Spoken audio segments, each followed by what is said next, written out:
Alhamdulillah. Innal hamdalillah nahmaduhu wa nasta'inuhu wa nastahdi wa nastaghfiruh. Wa na'udzu billahi min shururi anfusina wa min sayyiati a'malina. Man yahdihillahu fala mudilla lahu wa man yudlil fala hadiya lahu. Ashhadu an la ilaha illallah wahdahu la sharika lahu wa ashhadu anna Muhammadan 'abduhu wa rasuluh. Allahumma salli wa sallim wa barik ala abdika wa rasulika Muhammad wa ala alihi wa sahbihi wa man sar ala nahjihi wa ihtada bihadihi wa istanna bi sunnati ila yaumiddin, amma ba'du. Faya ibadallah, ittaqullah, usikum wa nafsi bi taqwallahi azza wa jalla wa ta'atihi la'allakum tuflihun. Wahai hamba-hamba Allah, bertakwalah kepada Allah Azza wa Jalla dengan sebenar-benarnya.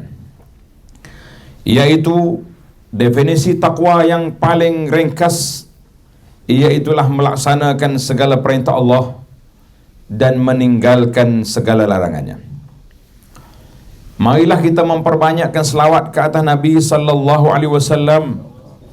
Mudah-mudahan Allah Ta'ala lapangkan hati, lapangkan dada kita, cerahkan hati kita untuk sentiasa beramal dengan sunnah Nabi sallallahu alaihi wasallam. Para jemaah sekalian, alhamdulillah pada hari ini 8 hari bulan Mac 2024 bersamaan dengan 27 Syaban 1445, perbincangan yang sesuai dengan keadaan kita sekarang di ambang Ramadan, iaitulah persiapan menuju Ramadan. Allah SWT telah berfirman dalam ayat yang mulia dalam surah Al-Baqarah ayat 183. A'udzu billahi minasyaitonir rajim. Ya ayyuhalladzina amanu kutiba alaikumus shiyam. كتب عليكم الصيام كما كتب على الذين من قبلكم لعلكم تتقون. Wahai orang-orang yang beriman, difardukan ke atas kamu berpuasa sebagaimana difardukan ke atas orang-orang dulu daripada kamu, dengan tujuan besar supaya kamu menjadi orang-orang yang bertakwa. Maka para jemaah sekalian, kita nak jadi orang yang bertakwa, Allah buka satu lorong yang besar. Apa yang saya nampak, yang kita gambarkan depan mata kita, lorong jalan takwa yang diberi ini ibarat seperti lebuh raya 4 lain. Lebuh raya tanpa tol yang diberi peluang oleh Allah Subhanahu Wa Taala untuk kita berjalan menuju menjadi seorang yang muttaqin, orang yang bertakwa, untuk melayakkan kita menjadi penghuni syurga di akhirat nanti. Allahumma ja'alna min ahliha.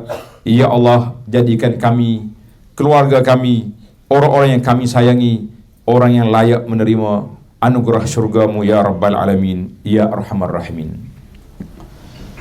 Para jemaah sekalian, di saat kita menuju Ramadan, jangan lupa sekali lagi kita peringatkan tentang doa kita kepada saudara-saudara kita di Palestin yang ditindas teruk oleh rejim Zionis Israel dan kuncu-kuncunya. Mereka kini turut diancam kebururan kerana kekurangan bekalan makanan. Apatah lagi hanya tinggal beberapa hari sahaja lagi akan tiba bulan Ramadan.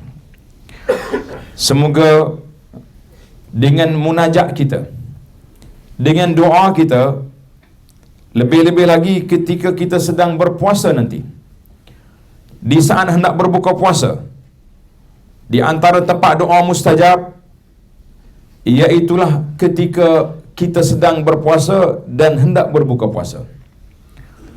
Ketika itu kita ambil masa peluang yang sedikit, 10 atau 5 minit sebelum masuk waktu berbuka, dah siap dah hidangan yang ada, maka kita berdoa, bermunajat kepada Allah Azza wa Jalla. Jadi di sinilah Pak, kita sama ada kita doa kepada saudara kita di Palestin, doa kepada kita sendiri dan keluarga kita, sahabat-sahabat yang kita sedang sakit, maka peluang itu sangat besar. Ada orang tanya, dia kata, bilakah waktu doa mustajab? Waktu doa mustajab ni banyak waktu. Tetapi di antara ciri-ciri kemustajaban doa yang besar yang perlu kita ambil, bukan waktu saja, bukan tempat saja, tapi ad-da'i, orang yang berdoa itu yang perlu fokus kepada doa dia. Orang yang sakit, bila dia berdoa, dia minta Allah hilangkan sakit. Orang yang susah berhajat, dia berdoa kepada dengan hati dia supaya dia hilangkan. Dan kita yang bersimpati, para jemaah sekalian, bila kita ada orang yang kita sayangi menghadapi ujian, sama ada sakit ataupun apa saja, maka kita doakan mereka tanpa diberitahu. Tak payahlah hantar WhatsApp, contohnya pukul 6:30 sebelum maghrib, aku akan doa untuk kau, engkau tunggu je, aku live, engkau aminkan. Kata-kata ini cerita influencer yang duk cari kerja. Sekarang ni satu fenomena yang teruk berlaku di Mekah contohnya, dia ambil gambar pegang Kaabah. Ini sudah ada satu fenomena baru. Yang lain-lain saya tak nak sebut, yang baru-baru takut menimbulkan masalah. Bukan itu cara kita berdoa. Kita berdoa kepada Allah Subhanahu Wa Taala. Dalam hadis yang sahih, baginda Nabi sallallahu alaihi wasallam telah bersabda, di antara doa mustajab, da'watu akhihi li akhihi bi zahril ghaib, iaitulah doa seorang saudara kepada saudaranya tanpa diberitahu. Contohnya bila kita ada sahabat sedang sakit, kita ada masa untuk berdoa pada saat ini, waktu sahur, waktu tarawih, salat, waktu buka puasa. Kita doa, Allahumma ya syafi, wahai Tuhan yang menyembuh, sembuhlah penyakit saudara aku. Ataupun hilangkan kesusahan dia, atau apa masalah yang dihadapi, kita doakan. Tuan, para jemaah sekalian, doa kita diaminkan oleh para malaikat.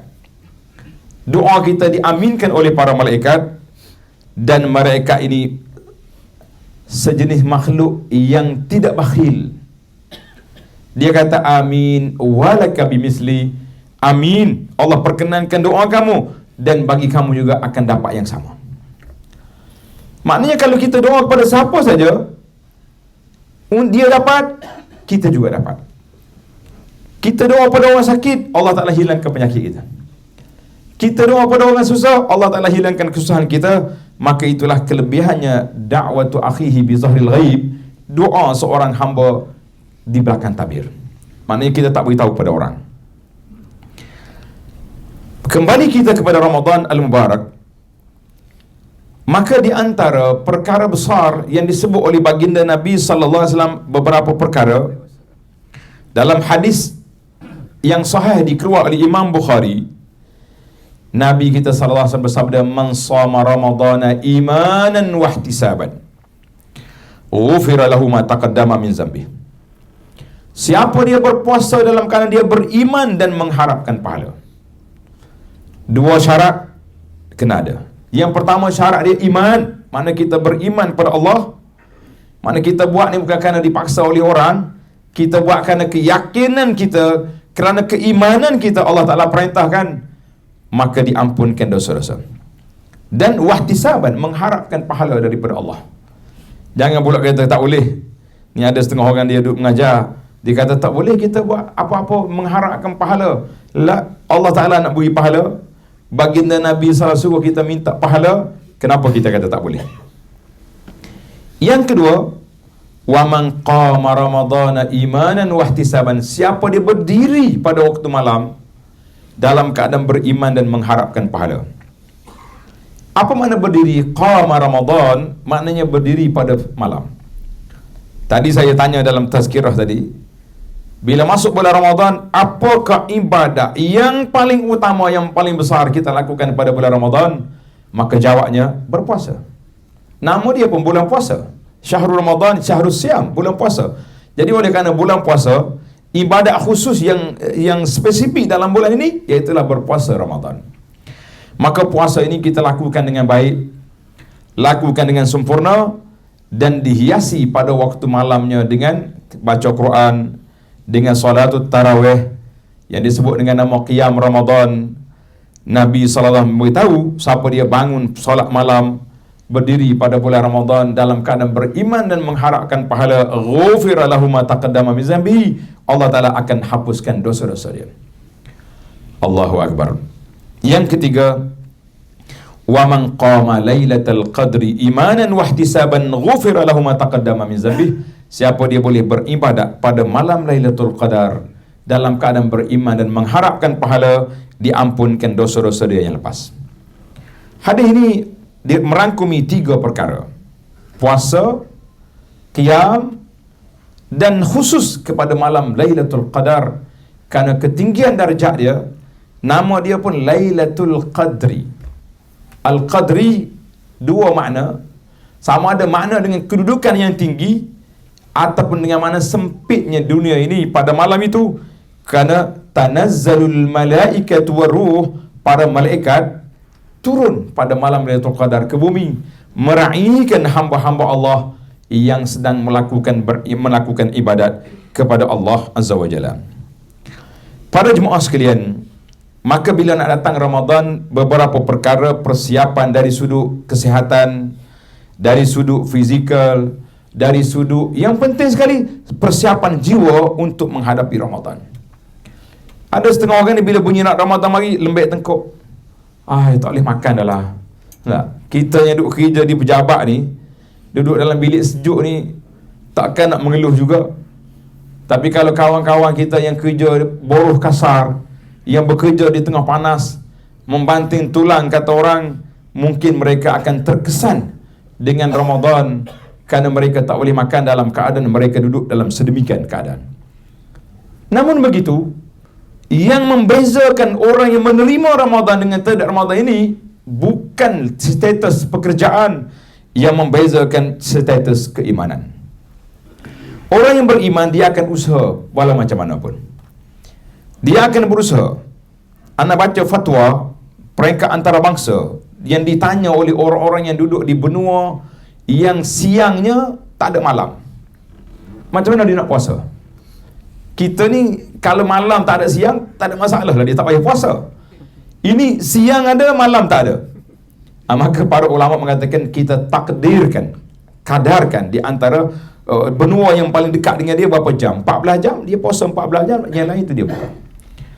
Ada juga yang kata buka puasa tapi dia qada nanti pada waktu bila datangnya musim sejuk, yang malamnya panjang lebih daripada siang. Kita kata wallahu alam, itu perbincangan para ulama. Para jemaah sekalian, bila kita kata persiapan, apa yang kita nak siap? Persiapan kita iaitulah apa ibadat, bagaimana yang kita nak lakukan, dan bagaimana kita nak uruskan manajemen masa beribadat di bulan Ramadan. Itu patut diperbincangkan. Tak payah bincang lah Ustaz. Grup surau kami dah bincang semua. Grup surau dia buat jadual, tapi yang mengisi jadual kita. Mudah-mudahan Ramadan tahun ni sebagaimana dikempen oleh orang. Sekarang ni banyak kempen. Solat subuh seperti Jumaat. Kita kata Alhamdulillah, dengan kempen-kempen ni ramai. Tahun ni pula kita nak, bukan tahun ni je, beberapa tahun saya dah kempen bersama pendakwah yang lain. Kempen solat tarawih, jangan lari tengah jalan. Ini dia kata Ustaz kempen pun jadi, tapi sukar untuk dilaksanakan. Sebab masalahnya, kenapa kita nak lari di tengah jalan? Kalau kita ada sibuk malam tu, contohnya kita pergi cari surau-surau yang cepat bacaan. Kita boleh tahu sini sudah pukul 10, yang surau sana sudah masjid sana sudah pukul 11. Jadi pilih yang tepat. Yang pentingnya waqumu lillahi qanitin, kita berdiri bersama dengan ahli ibadat pada waktu malam, biar sudah sekali dengan imam, maka kita akan dapat pahala qiyamul lail. Kalau tidak, tuan-tuan akan kerugian masa. Peluang yang diberi oleh Allah Subhanahu Wa Taala kita tidak ambil. Kita mengatakan inilah satu perkara yang tidak baik. Dalam sebuah hadis Nabi sallallahu alaihi wasallam yang diriwayat oleh sahabat Nabi Malik ibn al-Huwairis radhiyallahu anhu, dikata satu hari Nabi kita naik mimbar. Mimbar masjid Nabi ada 3 tangga, 3 anak tangga. Bila Nabi naik yang pertama, Nabi kata amin. Naik tangga yang kedua, amin. Naik tangga yang ketiga, amin. Para sahabat radhiyallahu anhum, dia tak boleh tengok benda yang dia tak faham. Selepas solat, selepas Nabi berkhutbah, sallallahu alaihi wasallam berkhutbah, sahabat tanya, "Ya Rasulullah, sana'tal yawm san'an." Nabi lakukan satu perkara yang belum pernah terjadi belum ni. Adakah ini satu sunnah? Setiap khatib naik tangga, amin, amin, amin. Itu yang dia orang nak tahu, nak faham.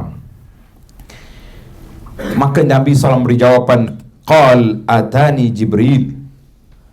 Waktu aku naik tangga tadi, Jibril datang. Jibril AS, utusan Allah Azza wa Jalla yang mau wahyu kepada Nabi. Bukan Nabi kita saja, semua anbiya yang lain menjadi perantara di antara Nabi dengan Allah Azza wa Jalla, iaitulah melalui Jibril AS. Jibril datang, faqala ya Muhammad sallallahu alaihi wasallam, man adraka Ramadan falam yughfar lah. Siapa dia sempat hidup di bulan Ramadan, Allah Ta'ala panjangkan umur dia, masuk Ramadan 10 hari berlalu begitu saja, Allah beri 20 pun tak jadi apa, fansalakha, berlalunya Ramadan, falam yughfar lahu, dia tidak diampunkan oleh Allah Azza wa Jalla, sebab dia tidak beribadat, dia tidak minta ampun, dia tidak beristighfar, mungkin dia juga tidak berpuasa, maka fa'aba'adahu Allah, Allah Ta'ala akan jauhkan dia daripada rahmat Allah dan dicampakkan ke dalam azab. Qul amin. Jibril kata, katakan amin, maknanya setuju dengan akta yang dibentangkan oleh Jibril. Faqultu amin, aku kata amin. Naik tangga yang kedua, amin. Apa pula? Kata Jibril alaihissalam, man adraka walidayhi aw ahadahuma. Siapa dia sempat hidup bersama dengan dua ibu bapa ataupun salah seorang. Maknanya kita waktu kita sempat, ayah kita ada, mak kita ada, ataupun tak sempat dengan ayah, sempat dengan mak, ataupun sebaliknya, tapi dua-duanya tidak menjadi sebab dia masuk syurga.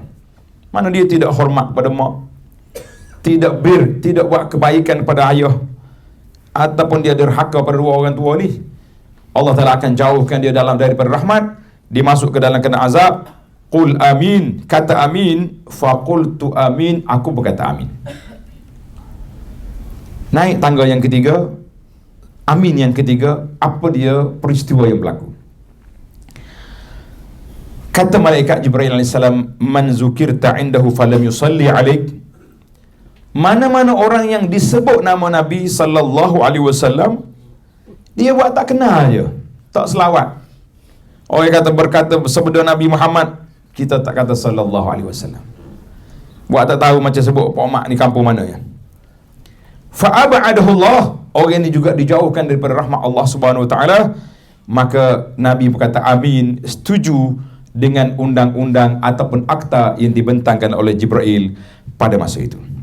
Hazal hadis rawahu Tabarani bisanadin sahih li ghairihi, mana sanad dia baik. Jadi para jemaah sekalian, kenapa tiga perkara ini dikembar dalam satu hadis? Kenapa dibentang dalam satu masa? Jawabnya, sepanjang hidup kita, kita nak boleh hidup atas dunia, kita melalui dua ibu bapa. Tak ada orang mari daripada bola betung sebagaimana yang diceritakan dalam cerita dongeng itu, ataupun sebagaimana yang direka oleh Darwin. Mendiang Darwin kata manusia mari daripada monyet. Saya kata kalau aku jumpa Darwin, aku cakap dengan dia, kata awak seorang yang monyet, orang lain tidak. Kita sebagai manusia mesti melalui proses daripada mak dengan ayah. Maka janganlah orang yang menyebabkan kita hidup, yang telah memberi kasih sayang kepada kita daripada seawal kita dilahirkan, tiba-tiba tidak menjadi sebab kita khidmat pada mereka sehingga kita layak ke syurga. Kita kata inilah manusia yang rugi di dunia, celaka di akhirat, wal'iyazubillah. Jadi peluang yang besar Allah Ta'ala anugerahkan. Jadi dengan kedatangan Ramadan, ambillah peluang para jemaah sekalian, baliklah berhubunglah dengan orang tua kita, khidmatlah kepada mereka selagi mereka masih hidup, ataupun kita berilah kepada mereka. Berdoa kepada Allah Subhanahu wa taala supaya Allah jadikan kubur mereka taman syurga, Allah curahkan ke dalam kubur mereka rahmatnya.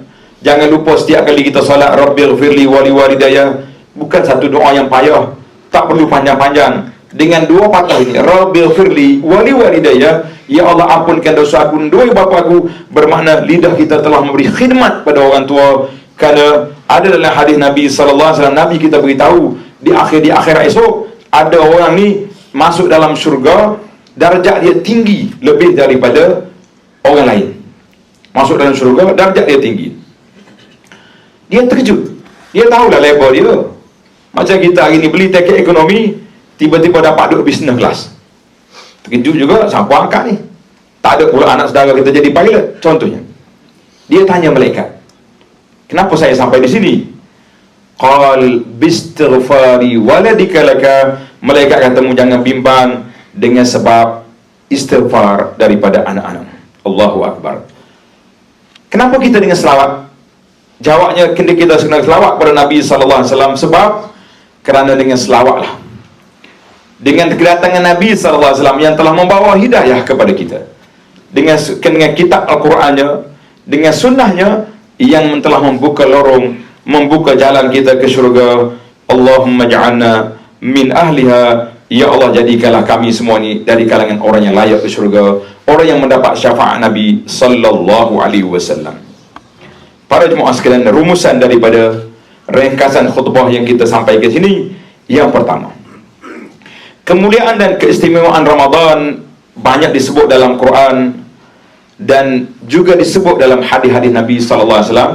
Ini sebagai mukaddimah, nanti akan datang lagi tazkirah khutbah-khutbah yang disampaikan oleh para khatib sepanjang Ramadan yang menyebut tentang keistimewaannya. Yang kedua, hanya beberapa hari kita akan menyambut Ramadan, maka perlulah membuat persiapan. Kalau kata nak siap makan minum, alhamdulillah mudahnya nak dapat. Tapi persiapan yang besar, waktu yang kita peruntukkan untuk kita beribadat, memperbanyakkan, menggandakan ibadat dalam bulan yang mulia ini, supaya kita tidak kerugian dari sudut orang lain berlomba-lomba, tiba-tiba kita tak jalan, masa lagi tak tukar dia.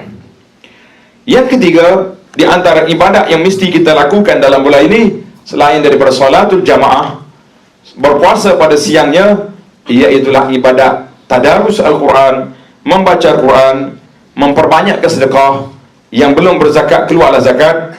Mudah-mudahan Ramadan ini telah memberi kepada kita satu peluang yang baik untuk kita mendapat keampunan Allah Azza wa Jalla. Barakallahu li wa lakum fil Qur'an azim, wa nafa'ani wa iyyakum bima fihima minal ayati wal hikmah, wa taqabbala minni wa minkum tilawatu innahu was-sami'ul alim.